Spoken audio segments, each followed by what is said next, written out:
ये शिव महापुराण का भरोसा कहता है।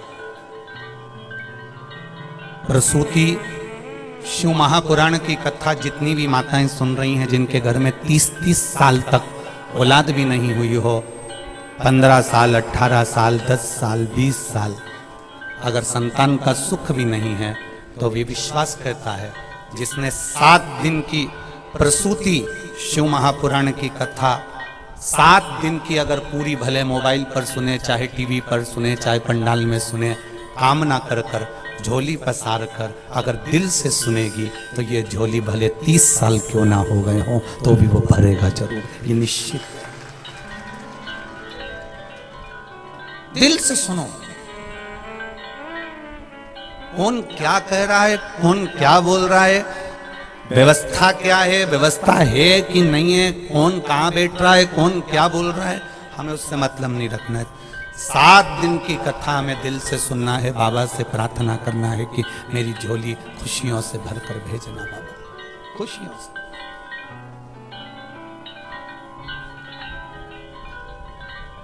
और वो कृपा करेगा तो दुनिया में सुख का अनुभव होगा।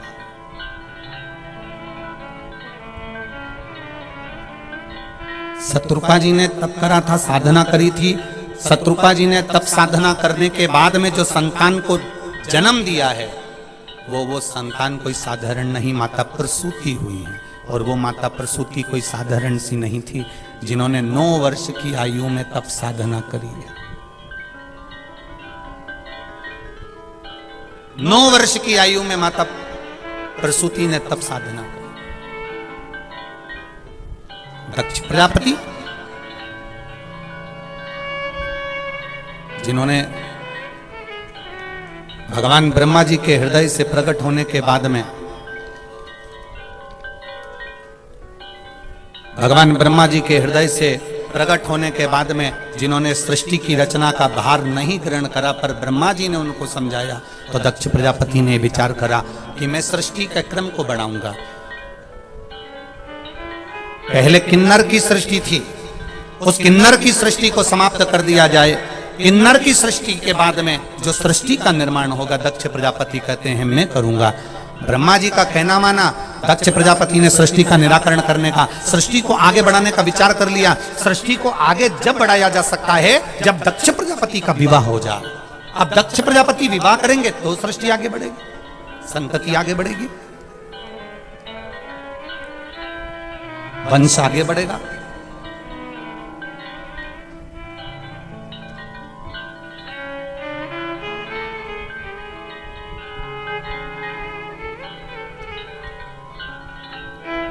एक मिट्टी के पात्र, उस मिट्टी के पात्र के ऊपर एक तांबे का पात्र। अब जरा माताएं बड़ा ध्यान लगाकर सुनिएगा, कथा चूके ना।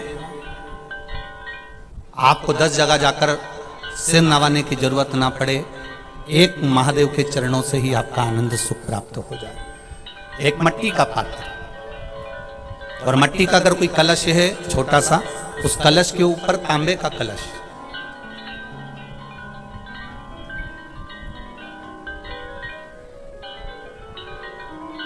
माता प्रसूति, दक्ष प्रजापति और माता वीरणी,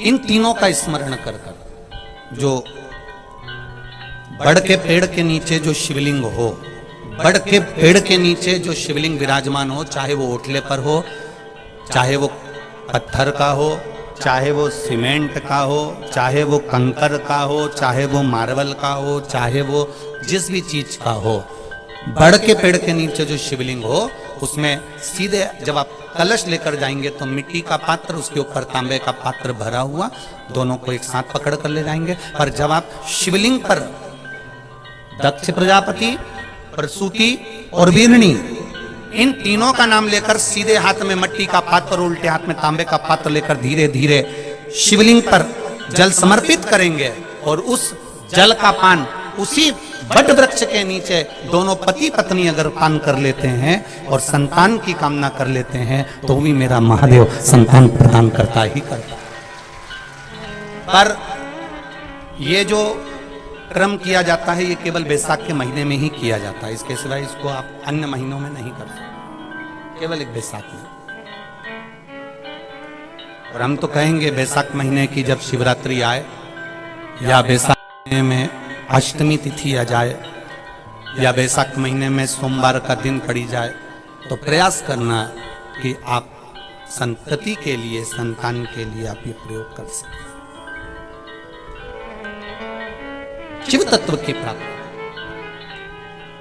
आप डॉक्टर को दिखाओ, आप डॉक्टर की दवाई भी लो, आप डॉक्टर से जांचें भी कराओ, आप डॉक्टर ने जो आपको बताया वैसा आप करो, और साथ में शिव भक्ति को भी अपने भीतर उतार कर शंकर से भी अपने दिल की बात कहकर चलो, शिव से भी।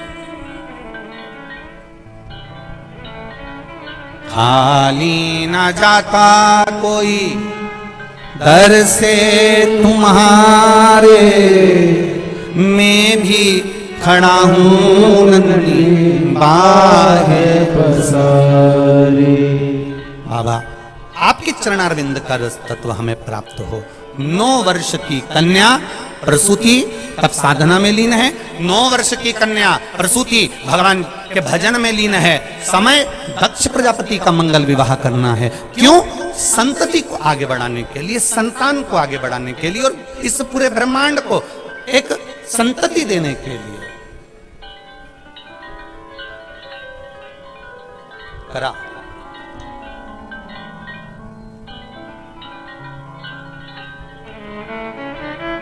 दक्ष प्रजापति जब तप में लीन थे,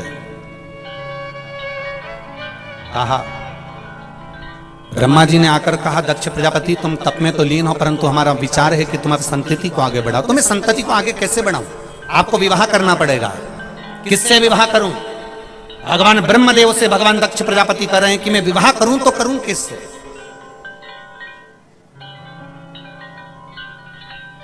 कहा, प्रजापति वीरण की पुत्री, प्रजापति वीरण की पुत्री जिसका नाम आसिकनी है, उसको लोग वीरणी भी कहते हैं। प्रजापति वीरण की पुत्री जिसको लोग आसकनी कहते हैं, उसका नाम वीरणी भी है। अच्छा, कोई फिर अच्छे से सुन लो ध्यान से। कोई अगर आपसे कहे कि सियोर वाले महाराज ये कथा कहां से बाच रहे हैं, तो आप बता देना शिव महापुराण सती खंड अध्याय नंबर 13 और पेज नंबर 155, 156, 157, गीता प्रेस गोरखपुर की शिव महापुराण से ये चरित्र चल रहा है, ध्यान रखिए। अगर कोई आपसे कहे कि गुरुजी ये कथा कहां से बच रहे हैं, ये वीरणी की कथा कहां से बच रहे हैं, तो आप बता देना गीता प्रेस गोरखपुर की कथा शिव महापुराण सती खंड अध्याय number 13, 155 number page, 156 number page और 157 नंबर पेज पर से यह कथा को लिया जा रहा है। बहुत ध्यान से सुनिए। दक्ष प्रजापति, कोई कहे आपसे कि ये संतान प्राप्ति के लिए गुरुजी बोल रहे हैं, तो ये कौन से पेज पर, तो उसका स्मरण आपको रहना चाहिए कि हम शिव पुराण के इस अध्याय को पढ़ रहे हैं, इस पेज को पढ़ रहे हैं और इस जगह को पढ़ रहे हैं। दक्ष प्रजापति, तुम्हें विवाह करना पड़ेगा। किससे? प्रजापति वीरण की पुत्री आसकनी से।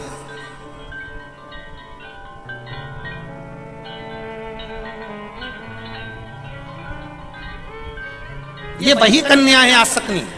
प्रजापति वीरण की पुत्री आसकनी ये वही कन्या है, ये वही कन्या है जिस नारी का रजोधर्म से जुड़ा हुआ जो भी तकलीफ होती है, केवल हाथ में जल लेकर आसकनी का नाम लेकर भी वो पान कर लेती है, तो रजोधर्म से जुड़े हुए सारे दुख, कहते हैं कि गर्भ में, गर्भाशय में अगर गांठ भी पड़ गई है और डॉक्टर कह रहा है कि बच्चा दानी में गांठ है, गर्भाशय में गांठ है और इसका ऑपरेशन होना जरूरी है, आसकनी दक्ष प्रजापति की पहली पत्नी का मात्र स्मरण कर कर अगर आचमन पानी का कर लिया जाए तो गांठ भी गर्भाशय की गलना प्रारंभ हो जाती है। ये वो नाम है।